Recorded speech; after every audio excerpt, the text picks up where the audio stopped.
Shalom Ubrahá, estamos no mês de Tammuz, o mês da Geulah, no calendário Hassídico, e esse mês vamos estudar assuntos de Mashiach e Geulah. E o nosso assunto, nossa aula de hoje é sobre se Mashiach pode ser dos vivos, pode ser dos mortos, e qual é a Agdará, a classificação de vivo ou morto em relação a esse assunto. Ou seja, eu sou rabino de casamentos. Eu faço um casamento, mulher casada, para mulher judia casada com judeu, que quem fez o casamento é um rabino judeu ortodoxo. E Deus me livre, o marido falece. Então, o casamento terminou. Ela deixa de ser casada, ela é solteira de novo. Ela pode se casar novamente. Então, o que é considerado um falecimento em relação a esse conceito de tzadik, o conceito de Mashiach? Será que é o mesmo conceito de falecimento em relação ao ser humano normal? Ou existe uma classificação, exceção de regra para esse assunto de Mashiach? E aí nós vamos para o Chumash. Hashem diz para Moshe Rabbeinu, Hashem Deus, ele fala para Moshe, para Moisés, Incha shochev im avotecha vekam ha'am hazeh bezanah. Então, você vai deitar com seus pais, quer dizer, você vai falecer, e esse povo vai fazer idolatria. E dizem nossos sábios, todo o tempo que o Yoshua ben Nun, Josué, estava vivo, que foram mais 20 anos, o povo não fez idolatria. O povo só fez idolatria quando o Yoshua ben Nun, o Josué, faleceu. Então, diz Rashi, ele traz os Medrashim, ele traz as Gemarot, ele traz todas as fontes. O Rashi diz, enquanto o aluno do Rebbe está vivo, esse Rebbe é considerado pela Torá vivo. Quer dizer, em relação a Moshe Rabbeinu, enquanto o aluno dele está vivo, Yoshua ben Nun, ele é considerado vivo. Quer dizer, ele só foi considerado morto quando Yoshua ben Nun faleceu. Aí o povo fez idolatria, quer dizer, e Hashem tinha falado para ele, isso só vai acontecer depois que você morreu. Então o Rashi explica, enquanto o aluno do Rebbe está vivo, o Rebbe está vivo. Então essa é a classificação em relação ao tzadik. Então, eu estive no Rebbe de Lubavitch muitas e muitas vezes, e eu estou vivo.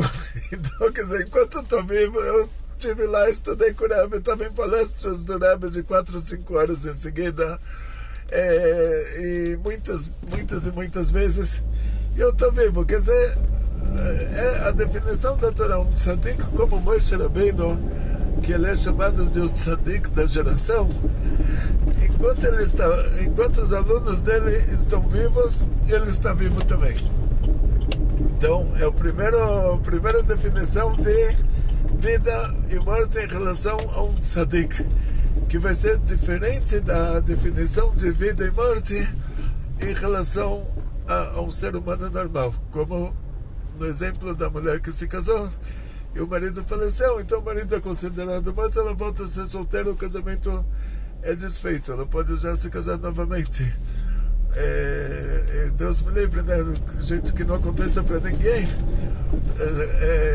O casamento judaico, ele pode ser desfeito de duas formas, ou por meio de um divórcio, Deus me livre, sendo que é um casamento judaico, tem que ser um divórcio judaico, não um divórcio civil, e ele se desfaz por meio da morte do marido, e não por meio da morte dos alunos do marido. Então, quer dizer, é diferente a regra de morte, vivo ou morto, em relação ao tzadikador, ao tzadik da geração, é diferente da regra de vivo ou morto em relação a uma pessoa comum.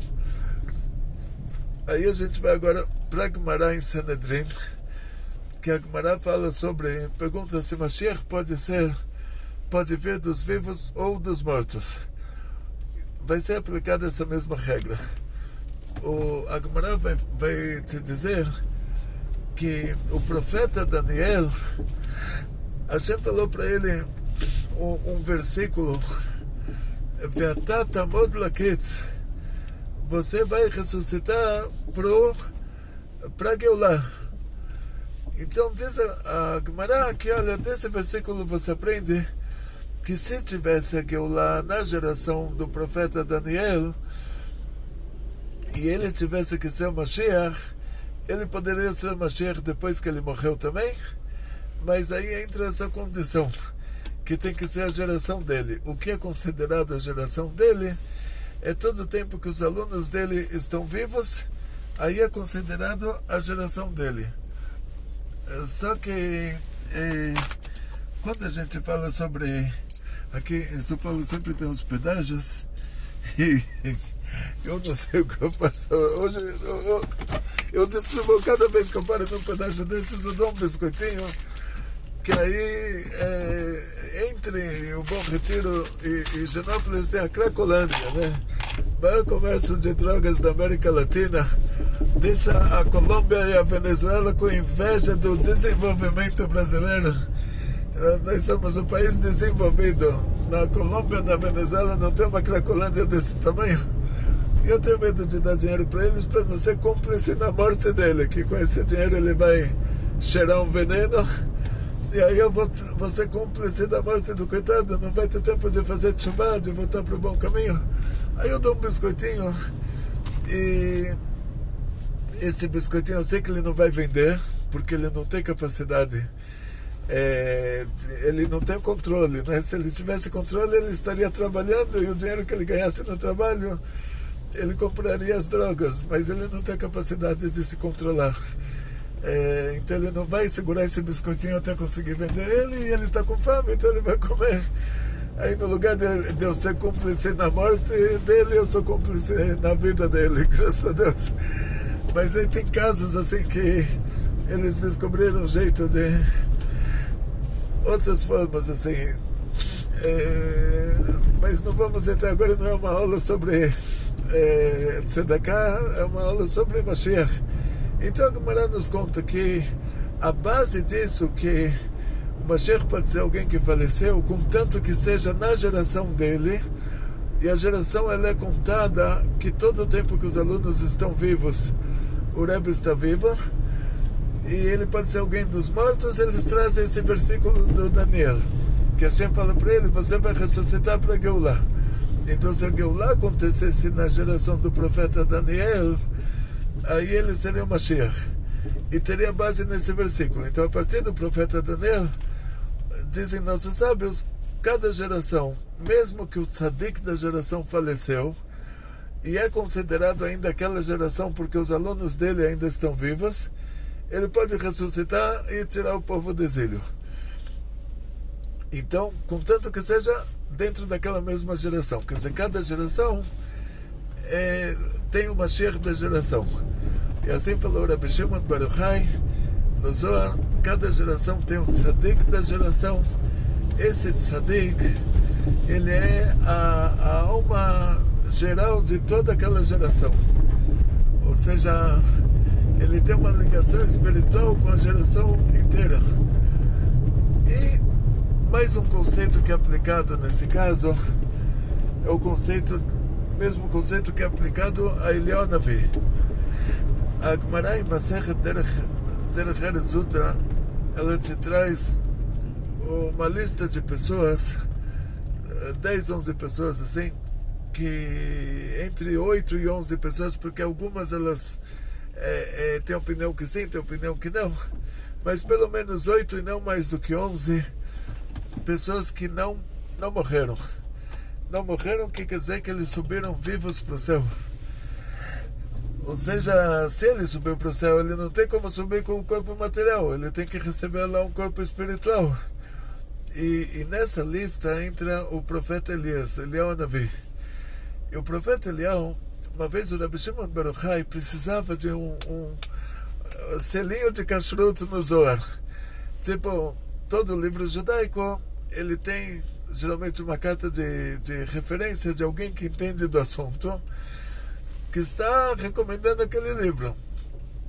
Então, para recomendar o livro do Zohar, teria que ser alguém que está no mundo de cima, sendo que o livro do Zohar está falando sobre coisas lá de cima.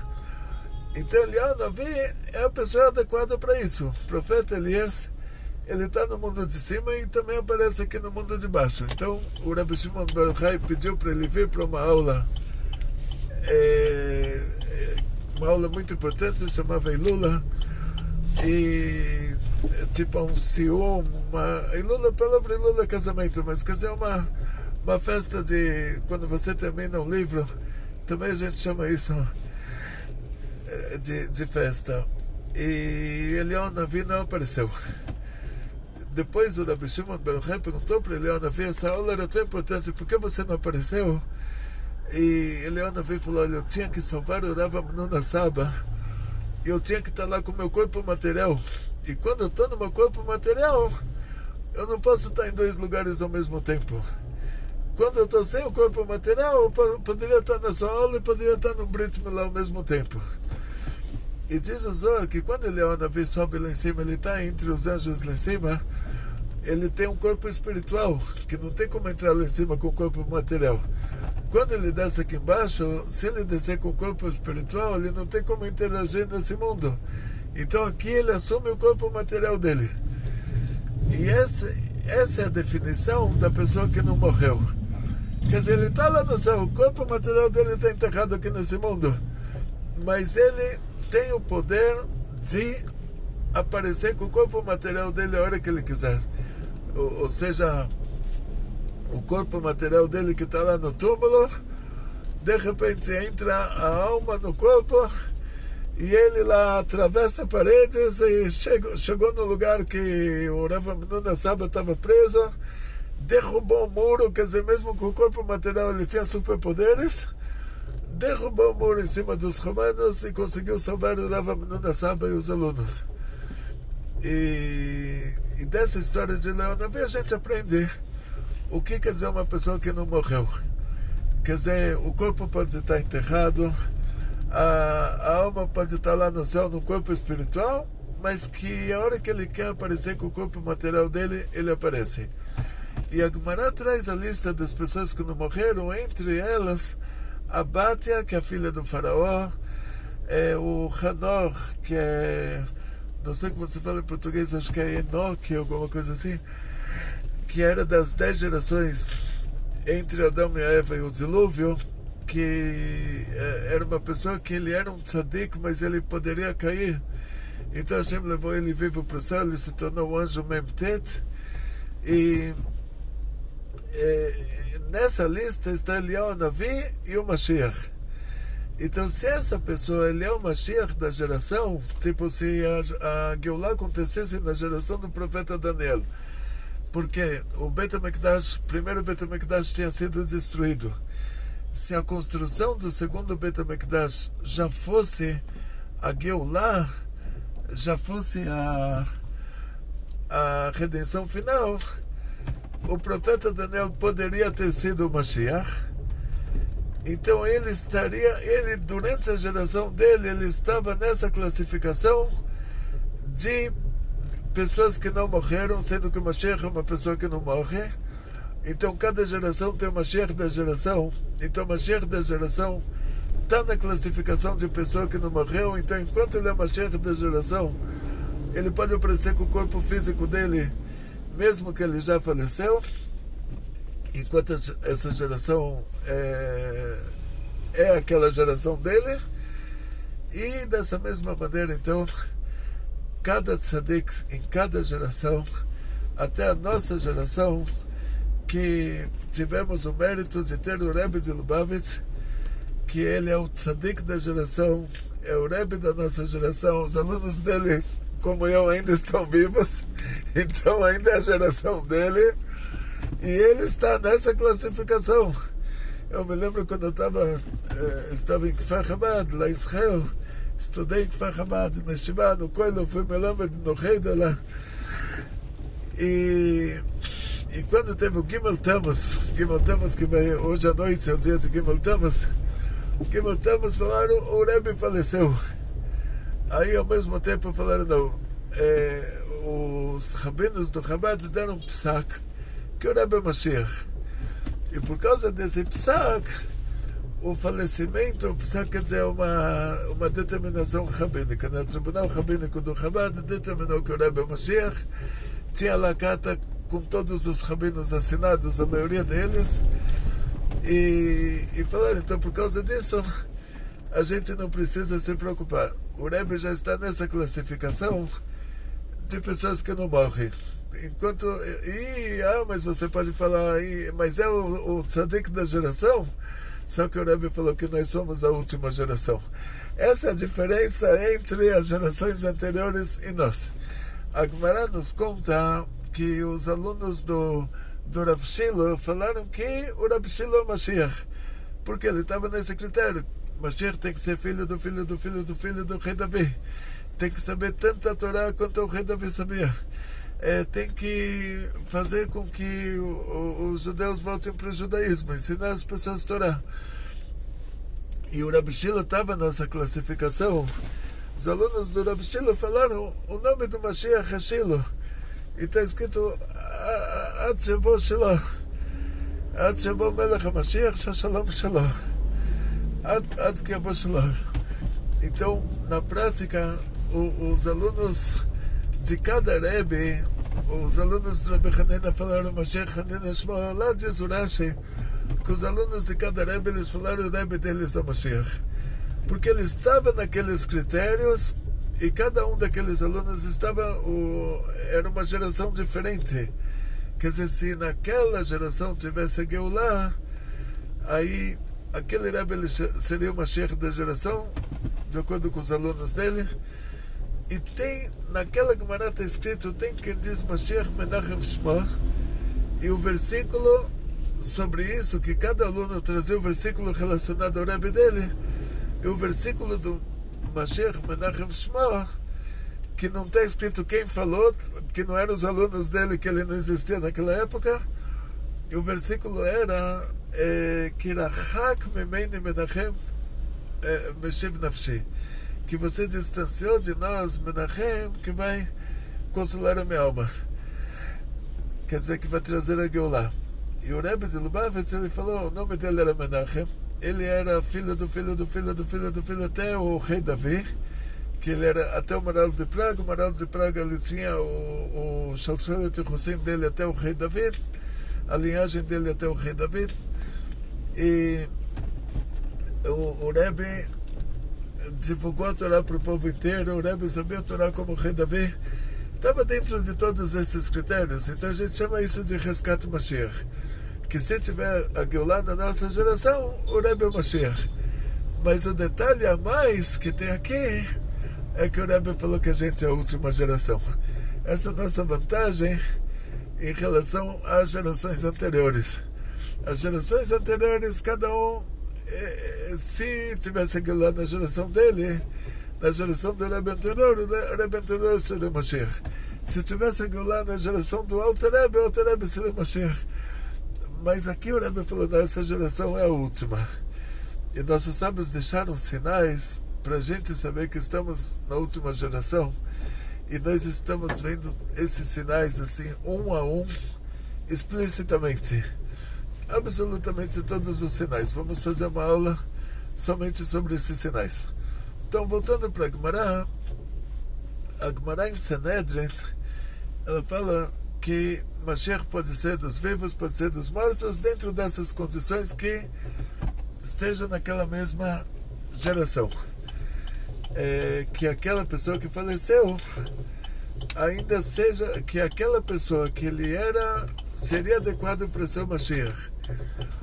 E mesmo assim ele faleceu, ainda é a geração dele, quer dizer, os alunos dele ainda estão vivos. E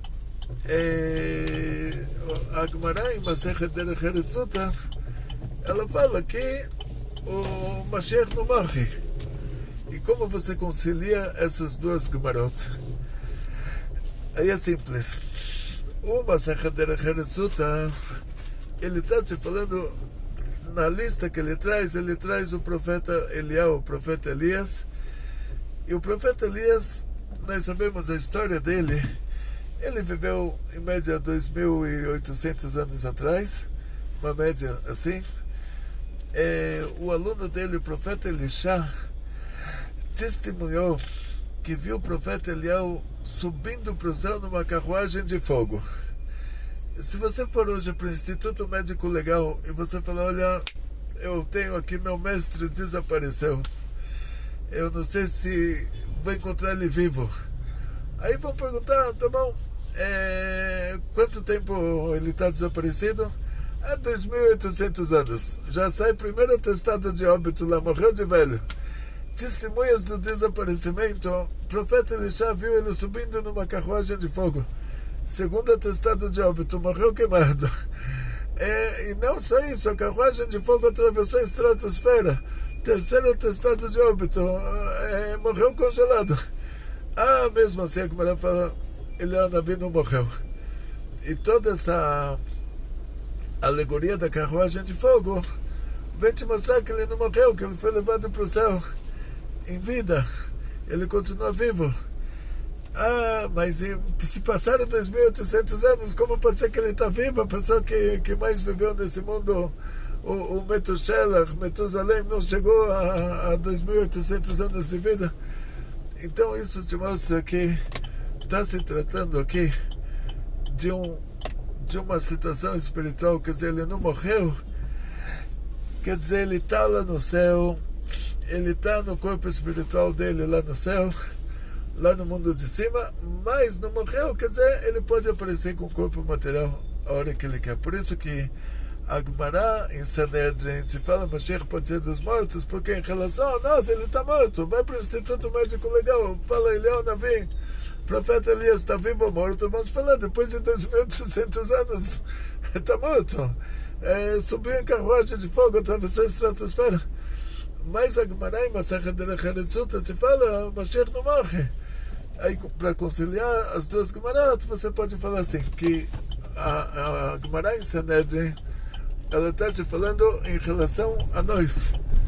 E a Gemara em Derech Eretz Suta está te falando em relação a lá em cima, em relação a Hashem. Em relação a nós, Eliyahu Navi pode estar morto, então Mashiach também. Se você pega os dados. Mas Kalpesh Mai, assim, em relação a lá em cima, não está morto, porque ele pode aparecer com o corpo material dele a qualquer instante. Então, o Derech Eretz Suta está falando em relação de cima para baixo. E o Sanedrin está falando em relação de baixo para cima. Ou seja, ponto de vista espiritual, ponto de vista material. Ponto de vista espiritual, Eliyahu Navi está vivo. Mas como ele está vivo, ele está lá em cima no meio dos anjos com o corpo espiritual, e o corpo material dele está aqui enterrado. E ponto de vista espiritual, ele está vivo porque de repente ele aparece com o corpo material dele, a alma dele deixa o corpo espiritual dele lá em cima, entra no corpo material aqui embaixo, atravessa paredes e chega lá no Rav Amnon Saba e derruba o muro e consegue salvar o Rav Amnon Saba com todos os alunos e derruba o muro em cima dos romanos. Esse é o detalhe.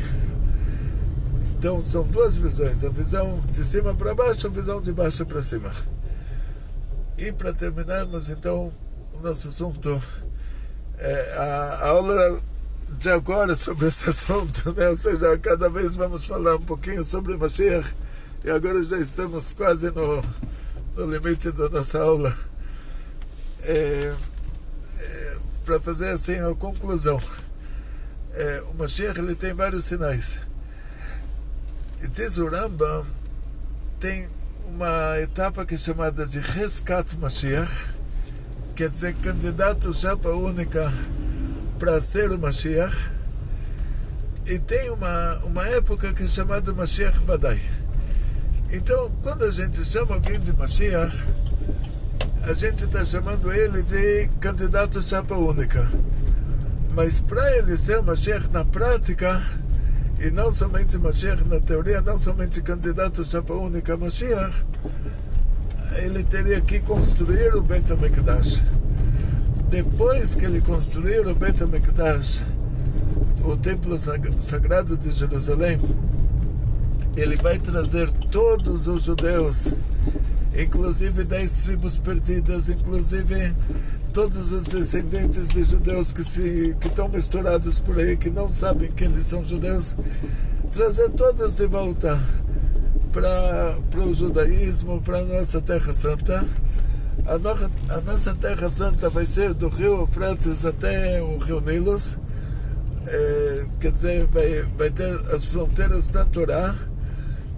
E ele fazendo isso, construindo o Beit HaMikdash, trazendo todos os judeus espalhados, aí ele seria considerado, e aí teria as guerras de Hashem, fazendo as guerras e vencendo, aí ele seria considerado Mashiach Vadai, quer dizer, Mashiach de verdade.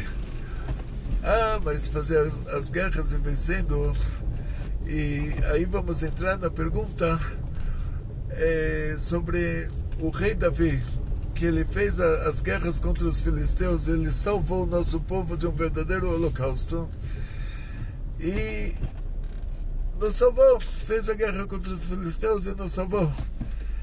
E ele não pode construir o Beit HaMikdash, porque por causa que ele fez as guerras,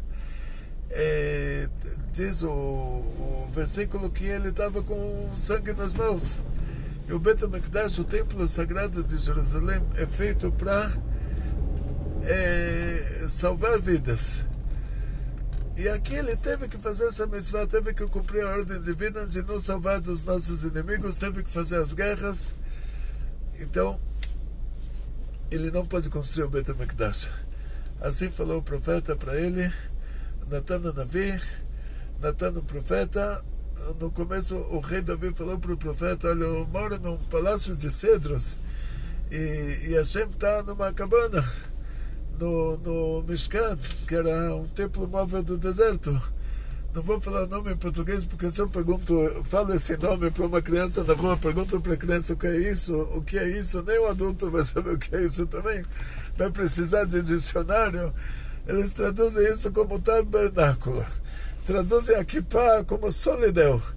Aí se você quer comprar uma kippah, aí você digita no internet a palavra kippah.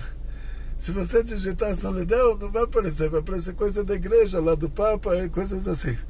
A mesma coisa, o tabernáculo vai aparecer coisa de igreja, lá não vai aparecer coisa nossa. Então a gente chama isso de templo móvel do deserto. Esse templo móvel, na época do rei Davi, ele teria que se transformar num templo fixo. Então o rei Davi queria construir o Beit HaMikdash, que seria a casa do santuário, a casa do templo móvel. Seria assim como o rei Davi estava vivendo num palácio, ele queria que Hashem já saísse da cabana. Ou seja, o templo móvel, toda a ideia do templo móvel é que o nosso povo saiu do Egito e viveu no deserto em tendas, em barracas. Então Hashem falou para construir uma tenda para ele também. E porque o nosso povo estava em tendas, então Hashem falou para construir uma tenda. Cada pessoa na tenda dele, ele tinha um armário, mas o armário não era um armário de 4 portas, era um armário de viagem. O que é um armário de viagem? É uma arca, porque o povo estava viajando, então o armário era uma arca. Então Hashem falou, mas construir também uma arca. O que as pessoas colocavam dentro do armário, dentro da arca? As joias que elas tinham. Então você falou, então coloca a minha joia aqui, que é a Torá, aquelas pedras lapidadas dos 10 mandamentos, as quebradas e as inteiras. E aí toda a tenda tinha uma mesa com um pãozinho, mesmo que era o pão que caía do céu, o manto. Então você falou, construir na minha tenda também uma mesa com pãozinho. Aí ficou a mesa com lechem apanim. O pão era chamado pão de rosto, quer dizer que ele era comparado a um sorriso pelo formato dele. E depois, cada tenda, naquela época não tinha, a pessoa tinha que sair de casa para fazer as necessidades. Número 1, número 2, então a Torá fala para quando ele sair, quando ele foi para o deserto para fazer as necessidades, para levar uma pá e para ele fazer um buraco e depois ele cobriu as necessidades lá que ele fez. Mas uma criança pequena escapava lá, não tinha como controlar isso. Uma criança pequena não fazia no chão, mas era chão de areia, tá bom? A areia absorvia, mas aí talvez ficasse um cheirinho em casa. Então toda casa tinha um incenso, que era uma coisa essencial. Ou seja, o incenso era para manter um cheiro agradável dentro de casa. Mesmo que toda casa tinha crianças e toda criança deixava escapar um xixizinho no chão. Então a gente falou para fazer um altar de incenso para ele também. Toda casa tinha um candelabro para ter luz de noite. A gente falou para fazer uma menorá para ele. E toda casa eles tinham um forninho a lenha para fazer comida. Mas o forninho a lenha tinha que ser fora da tenda. Então a gente falou para fazer um altar para fazer os sacrifícios fora do Mishkan. Então esse templo móvel era assim, todo o nosso povo morava em tendas e o nosso povo morava em tendas e a gente pediu para fazer uma tenda para ele também, e tudo que tinha dentro da nossa tenda tinha na tenda dele também.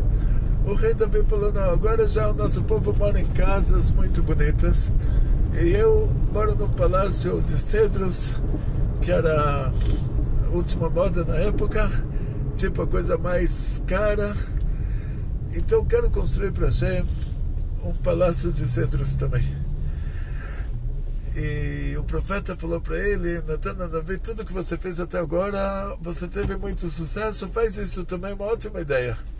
De noite, Hashem se revelou para o profeta, para Natan Navi, e falou para ele, olha, o rei Davi não vai poder construir o Beit HaMikdash, porque o Beit HaMikdash é feito para aumentar a vida das pessoas, e ele foi obrigado a diminuir a vida dos inimigos, senão eles acabavam com a nossa vida. Mas ele está com a mão suja de sangue, mesmo que é um sangue de mitzvah, de ter nos salvo dos nossos inimigos. É como a pessoa está sendo ameaçada de morte, ele chama a polícia chega, mata o assassino antes do assassino assassinar essa pessoa. Esse policial, ele é condecorado.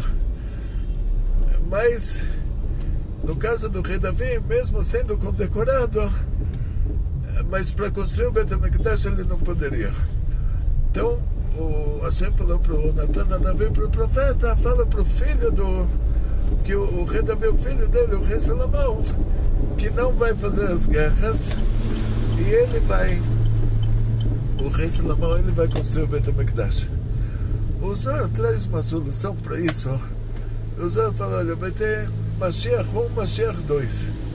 Mashiach 1 vai fazer as guerras e Mashiach 2 vai construir o Beit HaMikdash. Então a ordem é que primeiro tem as guerras, depois tem o Beit HaMikdash e depois Kibbutz Netrei Israel. Quer dizer, depois o Mashiach ele traz as 10 tribos perdidas e judeus perdidos aí pelo mundo inteiro, descendentes daqueles cristãos novos e descendentes dos sobreviventes das mulheres que foram convertidas à força nas cruzadas e na Inquisição. E então primeiro as guerras, depois Beit HaMikdash, depois Kibbutz Galiot, depois ele traz todos os judeus de volta para a Terra Santa. Terra Santa até o Rio Eufrates, até o Rio Nilo, não o Estado de Israel de hoje. Então a gente entende que a pessoa que vai fazer as guerras não vai poder construir o Beit HaMikdash. O Zohar traz uma ideia de Mashiach ben Yosef, que antecede a Geulah, e Mashiach ben David, que dá continuidade à Geulah. Então Mashiach ben Yosef faz as guerras, é um trabalho em equipe. e ele morre no final das guerras, e o Mashiach Ben David constrói o Bet HaMikdash. A Gemara traz uma opção, que essa opção seria aplicada ao rei da Judeia, Hizkiyahu.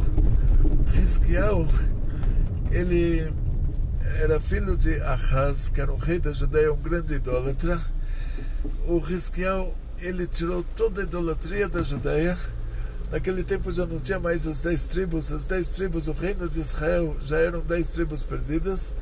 Então sobrou o reino da Judeia, que era a tribo de Judá e Benjamim.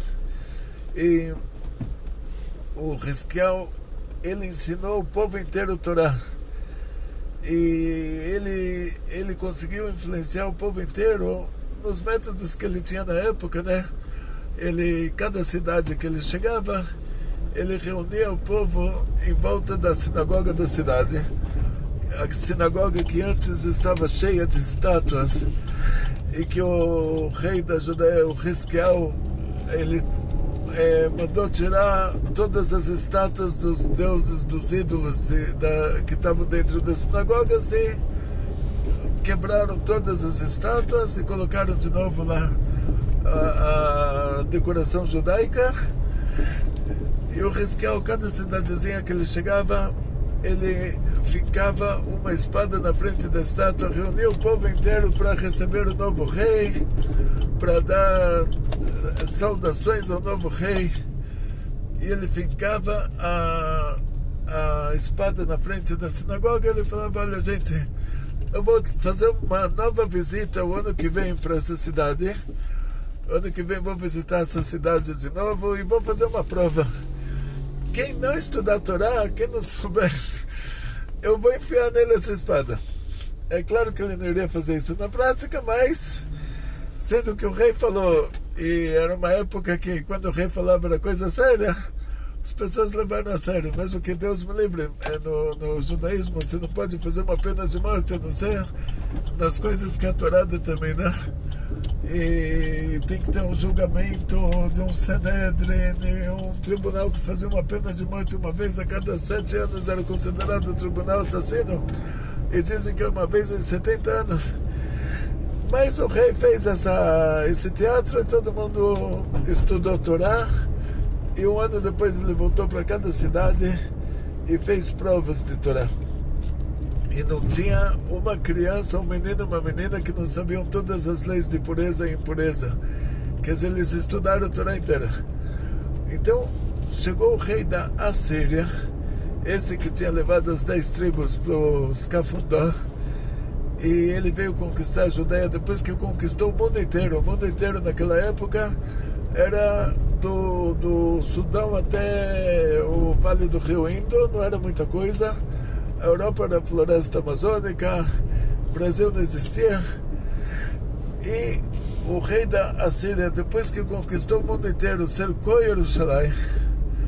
No mérito disso que eles tinham estudado Torá e deixado a idolatria, Hashem fez um milagre. Naquela noite, a noite antes da batalha final, o anjo Gabriel se revelou no acampamento dos assírios. Todos os soldados morreram, só sobraram 5 pessoas vivas. O rei da Assíria, o Sanherib, os 2 filhos dele, Adrimelech e Sharezer, os futuros rei e general da Babilônia, que era o Nebuchadnezzar e Nebuzaradan. Fora essas 5 pessoas, todo mundo morreu.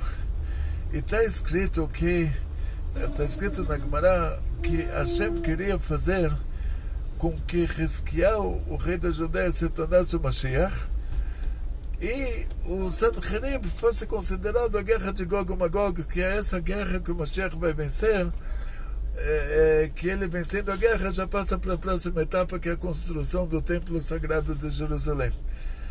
Só que não foi feito isso porque o tribunal divino acusou, falou: olha, depois que acontece para eles um milagre desses, eles não agradecem, eles não falam Mashirá, como Moshe Rabbeinu falou o cântico do mar, como a Miriam falou o cântico das mulheres, como a Dvara falou o cântico quando eles venceram o Sisrá.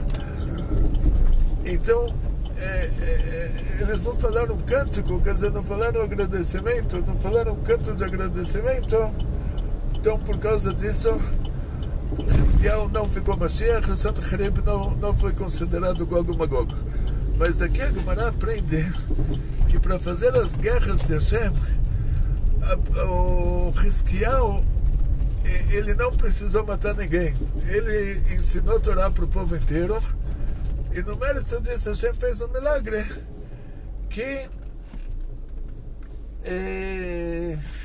Essa que é a parte principal. No mérito disso, Hashem fez um milagre. Que o anjo Gabriel fez as guerras de Hashem. No mérito da Torá do Hizkiyahu. E agora chegamos na nossa ONG. Daqui a pouco eu mostro para vocês que lugar lindo. Hoje o telhado caiu, colocaram o telhado de novo. Então quer dizer que pode acontecer uma coisa dessas, como em relação ao Rebbe de Lubavitch, que ele ensinou a Torá para o povo inteiro, abriu Batei Chabad na China, na Índia, qualquer lugar que tiver um judeu perdido. Até no Brasil tem os Batei Chabad, até no Brasil.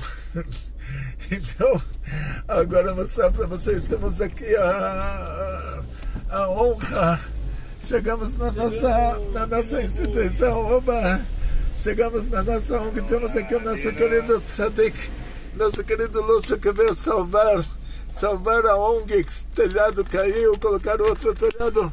Falar umas palavrinhas. A todos, um excelente estudo. Esse estudo daqui a pouco eu vou assistir ele. Daqui a alguns minutos já vai estar no ar. O primeiro eu já assisti. Oba! Vindo pra cá já assisti já. Oba, o Hiler. Shalom, Brahá. Hiler, mostra pra eles como está o telhado aí. Então vamos deixar o Rabino passar primeiro.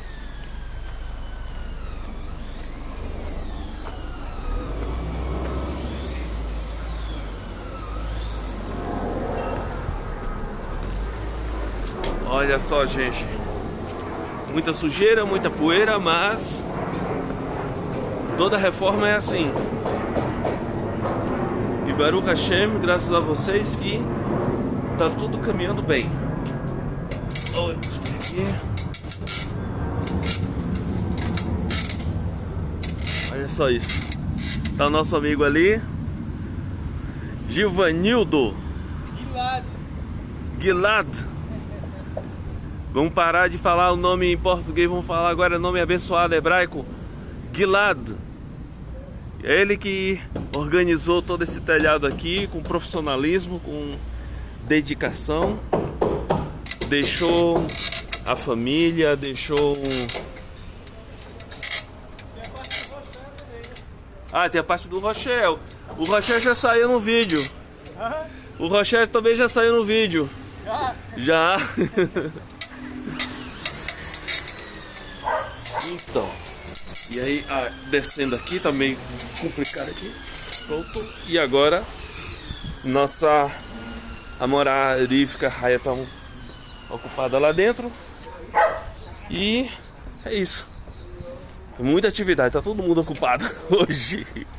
E agora o nosso principal. E agora o nosso Tzadik aqui. Tzadik. Nosso Tzadik.